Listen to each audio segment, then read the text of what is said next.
हाय, आज मी तुमच्यासोबत असा केक शेअर करणार आहे की ज्यामध्ये मैदा नाही, ओव्हन, अंडा, पण टेस्ट एकदम बेकरीला टक्कर देईल. फक्त रवा आणि नारळाचा हा केक इतका मऊ होतो की तुमचा विश्वास बसणार नाही. आज मी तुमच्यासोबत एकदम सोप्या फक्त घरातल्या साहित्याने होणारा हा नारळाचा केक शेअर करणार आहे. हा केक इतका मऊ सुगंधी होतो की तुम्ही एक वेळेस करून बघितलं ना मग परत परत कराल. एकदम मऊसूत कापसासारखा हा केक होतो आणि जास्त साहित्य नाही आणि काही मिनिटातच हे बनून तयार होईल. तर चला मग थोडीशी तयारी करून घ्यायची, जास्त काही नाही. तर मेजरमेंटसाठी कप वगैरे मी घेतलेले आहेत. आता इथे सगळ्यात अगोदर मिक्सरच्या भांड्यामध्ये 1 कप रवा घ्यायचा. रवा बारीक किंवा मोठा कोणताही घेऊ शकता कारण आपण हे मिक्सरमधून फिरवणार आहोत. त्याचबरोबर 1 कप रव्याला अर्धा कप साखर घातलेली आहे. आता बघा, हे आपलं केक नारळाचं आहे म्हणून चांगला फ्लेवर येण्यासाठी मी इथे 3 इलायची घेतलेली आहे. लगेच ह्याच्यामध्येच मिक्सरमधून बारीक करून घेतलं की मग आपलं काम सुद्धा हलकं होईल आणि चांगलं पावडर सारखं सुद्धा होईल. आता चांगलं मिक्सरमधून आपल्याला बारीक करून घ्यायचंय, मिक्सी करायचंय. जसं की आपण जर हात लावलं तर जसं की पीठ हाताला लागतं त्याप्रमाणे आपल्याला हे बारीक करून घ्यायचंय. आता ह्याच भांड्यामध्ये मी इथे तेल वापरणार नाही तर तूप, तुम्ही तुपाऐवजी तेल सुद्धा घेऊ शकता. तर गरम करून थंड झालेले हे सुद्धा तूप मी पाव कप तूप घेतलेलं आहे. त्याचबरोबर गरम दूध थंड करून घेतलेलं आहे ते अर्धा कप घ्यायचं. त्याचबरोबर दही ह्याच्यामध्ये अर्धा कपच घालायचं. तूप पाव कप आणि दूध आणि दही अर्धा अर्धा कप घालायचं. हे सुद्धा आता आपल्याला मिक्सर मधून चांगलं फिरून घ्यायचं आहे अशा प्रकारे. आता ह्याची कन्सिस्टन्सी तुम्हाला थोडीशी घट्ट वाटत असेल पण नाही, एकदम परफेक्ट आहे हे. कारण ह्याच्यामध्ये आपण नारळ घालणार आहोत ओलं, तर त्याचं सुद्धा पाणी सुटेल, त्यामुळे आपल्याला हे परफेक्ट आहे. आता नारळाचं आणि रव्याचं केक आहे तर हे रवा अगोदर आपण भिजवून घ्यायचा आहे. रवा तर एक अर्धा तास आपण असं ह्याला बाजूला ठेवू आणि दुसरी तयारी करून घेऊ. फ्रीजमध्ये एक मी नारळ ठेवलेला होता जेणेकरून थंड झालं की मग चांगल्या प्रकारे नारळ निघल म्हणून. आता काहीतरी वजनानं आपल्याला असं टॅप टॅप केलं की चांगलं नारळ फुटेल. आणि आता आपल्याला आरामात हे फ्रीजमध्ये ठेवल्यामुळे किंवा असं थोडंसं गॅसवर धरलं की मग चांगलं असं खोबर निघतं. आता वरची जी ब्राऊन पार्ट आहे खोबराची पार्ट ते काढून टाकायचं आणि चांगलं तुकडे तुकडे करून घ्यायचं किंवा तुम्ही खिसून सुद्धा घेऊ शकता. मिक्सरमध्ये घालायचं आणि अशा प्रकारे पूर्ण असं पेस्ट करायचं नाही, एकदम जसं नारळाचा बुरा म्हणतो, डेसिकेटेड कोकोनट सुद्धा घालू शकता तुम्ही याच्यामध्ये. अशा प्रकारे करायचं.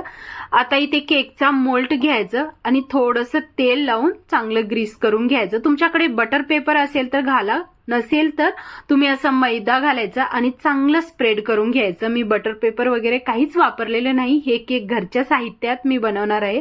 इथे एका कढईमध्ये असा स्टँड ठेवायचा आणि प्रीहीट करून घ्यायचं एक 10 ते 15 मिनिट. आता आपण केकची तयारी करू. तुम्ही बघू शकता रवा चांगलं फुगलेला आहे, अर्धा तास झालेला आहे. आणि ह्याच्यामध्ये मी मोजून 1 कप नारळाचा खीस घेतलेला आहे. आता ते चांगलं मिक्स करून घ्यायचं आहे. आता हेच तुम्ही इतकंच मेजरमेंट एकदम परफेक्ट घेतलं की भारी केक बनून तयार होईल बघा. आता ह्याच्यामध्ये आपण 1 टेबलस्पून बेकिंग पावडर घालणार आहोत आणि अर्धा टेबलस्पून ह्याच्यामध्ये ना खायचा सोडा घालायचं आणि थोडंसं 1 पिंच असं मी ह्याच्यामध्ये मीठ घालणार आहे टेस्ट चांगली येण्यासाठी. नारळ आणि रव्याचं केक आहे त्यामुळे थोडंसं 1 पिंच, जास्त घालायचं नाही मीठ. आता सगळं आपल्याला चांगलं मिक्स करून घ्यायचं आहे. बघा किती इझी केक आहे हा. तर आता हे सगळं चांगलं मिक्स झालं की ह्याची कन्सिस्टन्सी तुम्ही बघू शकता. बस इतकंच बघा, जास्त काही ह्याच्यामध्ये घालायचं नाही. एक वेळेस चांगलं मिक्स करायचं आणि जे आपलं केकचं मोल्ड होतं त्याच्यामध्ये घालायचं आणि पूर्ण चांगलं असं पूर्ण घातल्यानंतर चांगलं टॅप टॅप करून घ्यायचं.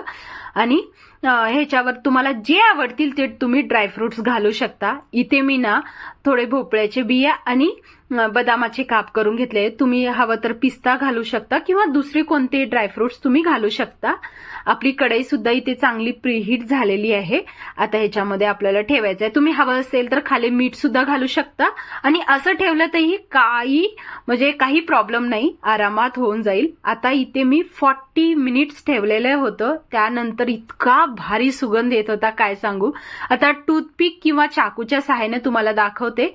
थोडेही चिटकलेले नाही केक, म्हणजे आपलं केक रेडी आहे. छोटीशी टूथपिक होती माझ्याकडे, ते सुद्धा घालून बघितलेलं आहे.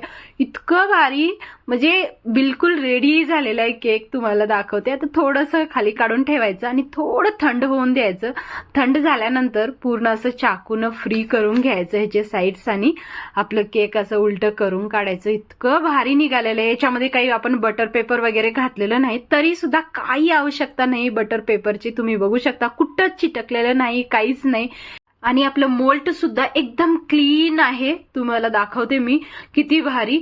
आणि असा केक जर घरच्या घरी मुलांना करून दिलं शुद्ध तुपानं तर किती भारी. म्हणजे माझे मुलं तर स्कूलहून आल्यानंतर त्याच्याच मागे, मम्मी किती छान केक बनवलंस बेकरी सारखं.